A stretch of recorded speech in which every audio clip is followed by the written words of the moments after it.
This is step 2 of the pumpkin project. We are going to talk about adding value or shading to our drawing today. This time you'll need to create a couple of different tools to be used to work with when you're creating your value drawing. First of all, on the back of your paper, you are going to create a value scale. I have a second sheet of paper so you can look at both at once on the video, but you are going to just create a simple rectangle and then divide it into 4 parts. The first section we'll call 0, 1, 2, and 3. And these will be our different values. You can always add additional values if you feel like you need them, but we'll start with our basic 4 values. First section, the 0, will have 0 value, so I'll put no lines in it. The 1 section will have a very light value, which looks something like that. The second section, we're going to just press a little bit harder with our pencil, create a 2 value, which is a little bit darker, and then our third value will be like this.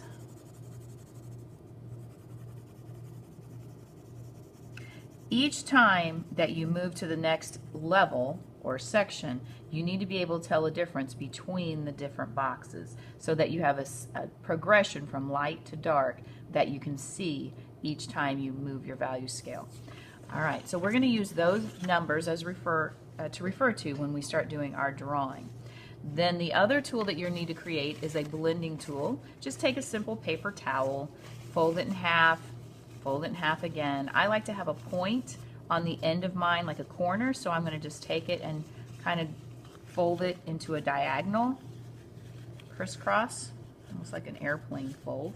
And so then I have a corner, and then I have a larger end for larger areas. But I need that little corner to get into angles and that sort of thing when I'm blending.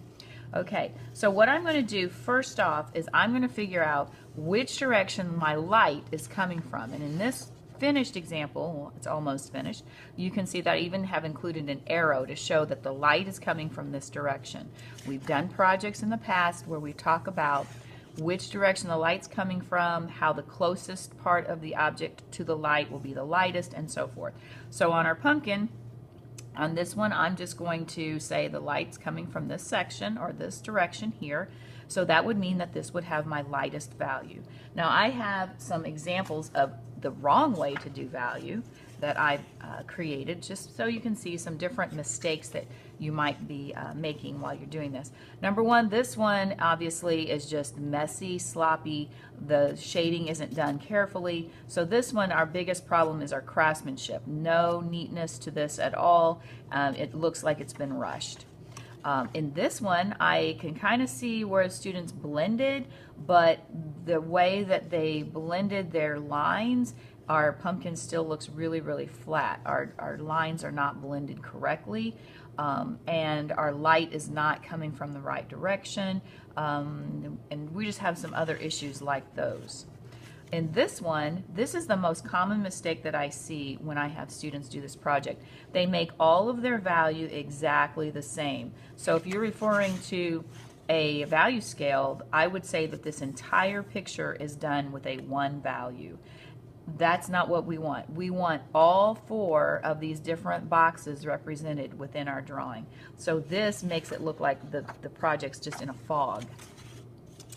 And then finally, this one, it's as if the student didn't know which direction the light was coming from because now we just have a bunch of different stripes, and that just doesn't look natural either. We want to try to make this as realistic looking as possible. Okay, so I'm going to set those aside and then show you how to get started with this. Number one, when you are shading, a lot of times I will turn my pencil on its side like this, and to do that you need to have a regular pencil, not a mechanical pencil. I start to consider which direction the light's coming from, so I know that this is probably going to be my 0 value up on top, and then I notice that my ridge, to make it look like it's rounded, I'm going to add a little bit of shadowing down inside this ridge. It's going to look like this, and then obviously the bottom of the pumpkin is also going to have probably a 1 value here, turning into a 2 value as I get down lower underneath the pumpkin that's not catching any of the light. almost even a 3 down inside the ridge and then also underneath the pumpkin. Okay, once you have that figured out, then it's just a simple matter of taking your blending tool and just kind of blending those pencil lines out to give it a little bit smoother texture. Then I would go to the next ridge or bump on the pumpkin. I know this is going to be the lightest because it's closer to the light, and then it gets darker as it goes down. Again, down inside of these ridges, there's going to be more of a shadow where the light doesn't reach. And notice how I'm curving my lines to curve around the edge of the pumpkin. That's going to make the pumpkin seem a lot more three-dimensional and not as flat.